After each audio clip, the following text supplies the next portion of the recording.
Bonjour, je m'appelle Muriel Haïm, je suis donc la présidente de l'association Un cœur pour la paix et notre mission est de rapprocher les peuples israéliens et palestiniens par des actions dans les domaines de la santé et de l'éducation.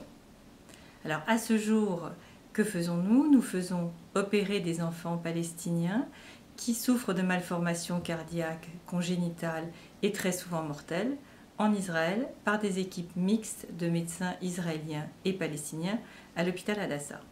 Aujourd'hui, nous avons pris en charge, puisque c'est complètement gratuit pour les familles, 254 enfants. La moitié des enfants arrivent de Gaza et l'autre moitié vient de Cisjordanie. Nous avons aussi, la majorité des enfants sont des nouveau-nés. Je tiens à dire qu'aujourd'hui, nous n'avons jamais eu un enfant arrêté aux frontières. Peut-être parce que nous avons su mettre en place un processus qui permet à ces enfants, dès qu'ils sont diagnostiqués, d'arriver. Alors comment ça se passe sur le terrain? Eh bien très simplement, le médecin palestinien téléphone au médecin israélien, il discute de l'enfant et si la décision d'opérer est prise, l'enfant est mis dans une ambulance avec un membre de sa famille, généralement sa maman ou sa grand-mère, et 2 heures après, il est à l'hôpital en soins intensifs. Une fois qu'on a fait ça, on s'est dit, bon, ce sont des enfants il faut maintenant les diagnostiquer davantage. On s'est rendu compte qu'il y avait des enfants qui n'étaient pas diagnostiqués. Donc on a organisé un diagnostic régulier 2 fois par semaine en Cisjordanie.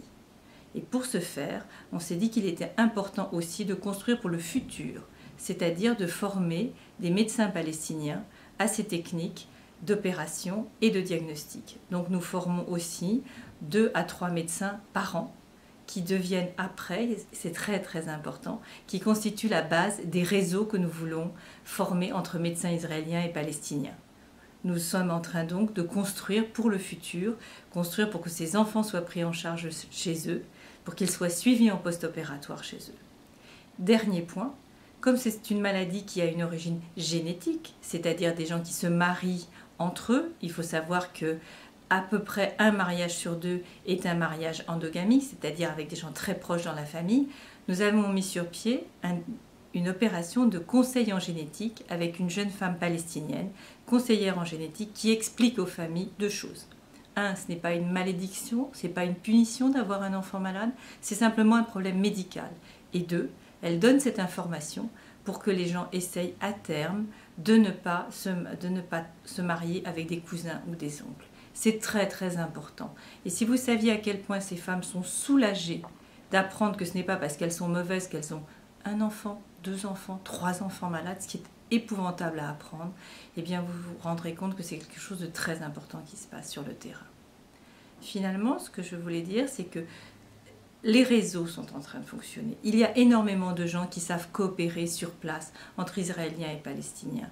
Je crois que c'est une vision d'espoir et que chaque enfant que l'on soigne est une vision d'espoir. Vous savez, quand dans un hôpital on voit une maman israélienne, une maman palestinienne dans la même chambre, se pencher sur le lit de leur enfant qui ne va pas bien, eh bien elles ont envie de faire autre chose que la guerre et quelque part il y a un vrai message d'espoir et d'humanité qui passe.